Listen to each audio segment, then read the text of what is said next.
L'accès aux droits sociaux.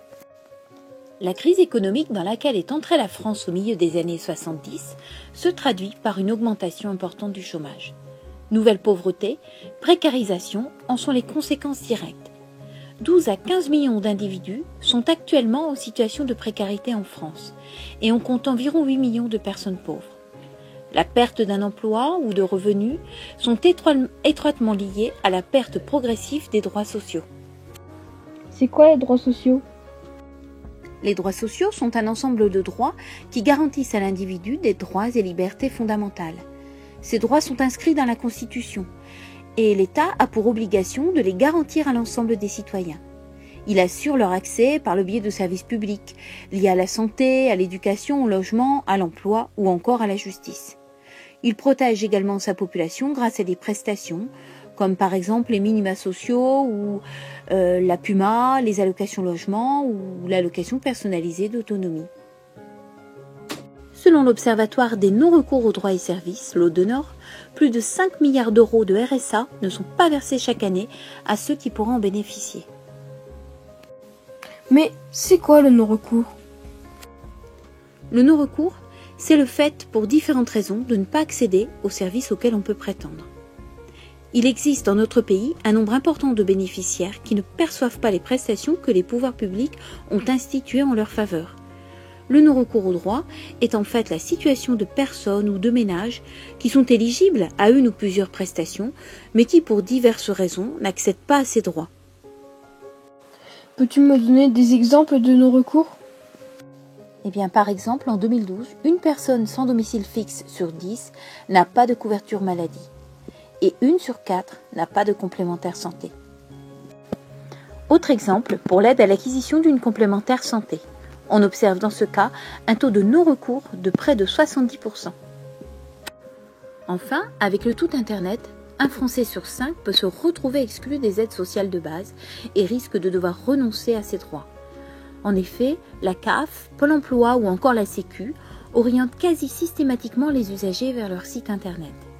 Et entre les personnes malentendantes, non-voyantes, illettrées ou encore maladroites avec le web, cela représente une bonne partie de la population qui se retrouve exclue de l'accès aux informations et donc exclue de l'accès à ses droits. Quelles sont les personnes les plus concernées par ce problème ? Les personnes concernées par ce phénomène sont les femmes, les personnes âgées, les jeunes, les chômeurs ou ménages à faible revenu, les personnes sans domicile. Leur point commun, une certaine vulnérabilité sociale. Mais pourquoi les gens renoncent à leurs droits ? Les personnes qui renoncent à leurs droits ne le font bien souvent pas volontairement. Il y a plusieurs causes à cela. Tout d'abord, la non-connaissance, qui peut être liée à un manque d'informations sur l'existence ou le mode d'accès aux droits, ou encore la non-proposition de la part du prestataire.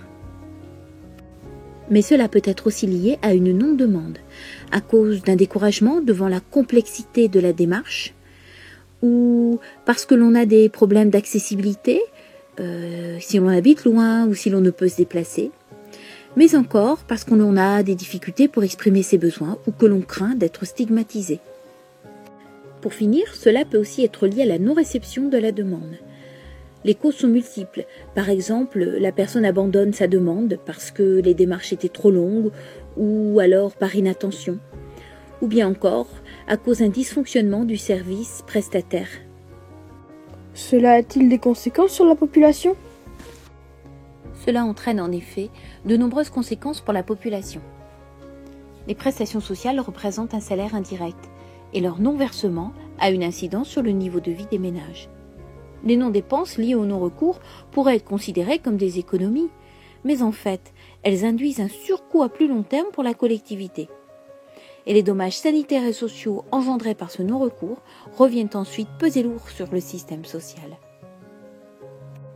Alors, tu as compris ? Oui, j'ai tout compris. Le non-recours aux droits concerne de nombreuses personnes âgées ou jeunes, isolées ou en famille. Elles sont fragiles.